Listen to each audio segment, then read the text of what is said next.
Sara has held a staff briefing with her team to explain the new appraisal system and how they can prepare for it so that it's of value to them. After chatting with other team members in the kitchen, Alan has asked to see Sara privately just before he leaves at 5:30. Sara has reluctantly agreed. So, Alan, how can I help? Well, I just wanted to ask why the appraisals are being done early. Why didn't you ask this in the meeting? Well, it was something that Paulina said in the kitchen. Some of the team think there's another restructure coming and these appraisals are the start of it. Is that true? Alan, everything I know I discussed with you all in the briefing. I knew it, yeah. I'm just getting a little bit put out that we're expected to deal with all these changes so soon after the last restructure. I don't think management think about the effect it has on us. I know that when changes happen, it can be a challenging time, but we are starting with appraisals so we get to know what people's aspirations are for the future, what training and development that they need or want, so... Yeah, you say that now, all right? But that's just management speak, exactly like last time. Did Nancy tell you how I was treated in the last restructure? No, I wasn't... When all this happened last time, I had to apply for my own job. And then I had the humiliation of not getting it. So I had to take this job. I was just plonked down in here without any consideration for my well-being. Do you call that fair? I am sorry that you feel that way. However, as I have already said, you will get the opportunity to discuss your aspirations for the future in your appraisal. For now, what I'd like you to do is to make a note of anything that you want to say or ask in your appraisal. Aspirations for the future. Like you care, no more than they did. I don't know if you know, but I've got 2 families to support and I need the security. The introduction of a new appraisal process, along with Alan's previous experience of organisational change, has triggered his threat response, creating fear and anxiety. As his manager, Sara needs to support Alan to manage his emotions, but her tone of voice and dismissive attitude are not going to alleviate his stress.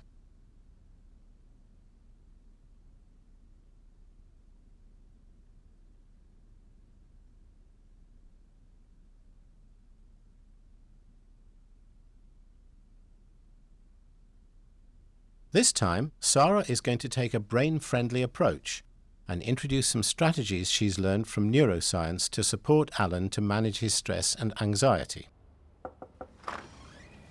Come in, Alan, sit down. Thank you. How can I help? It's just some of the team think that there's another restructure coming and these appraisals are the start of it. Is that true? I'm not aware of anything. Is that what you're concerned about? Tell me how you're feeling. What? Right now? Yes. It's important for me to understand how you're feeling. It does sometimes help putting it into words. Well, I'm just worried, that's all. Okay, I am sorry to hear that. Can you tell me what it is that's worrying you specifically? Well, I'm just worried that they're looking to start all this restructure business again and it'll be exactly the same as last time and I'll have to apply for my own job again and I just don't think that I could face another restructure. It was just so unfair. I'm sorry. I'm angry and I'm upset. I don't think I could go through all that again. That must have been a really difficult time for you, and I'm aware this wasn't the job that you wanted, but you are such a great member of the team. You do a really good job, and I, for one, really value you being here. Thank you. But I have told you everything I know. Oh, that's not to say that I know everything the senior management team know, of course. Yeah, I know that. But I am more concerned about supporting you. Now, I know anxiety is not good for your health and it will make doing your job more difficult. It's really difficult to think straight if you're feeling anxious. It certainly is. I don't know if you know, but I've got 2 families to support, so being secure in my job is really important to me. Of course it is. There's a couple of articles that I've read recently that might help. Having a strong network is important. How is your network across the organisation? It's not great. I just got my head down and got on with it.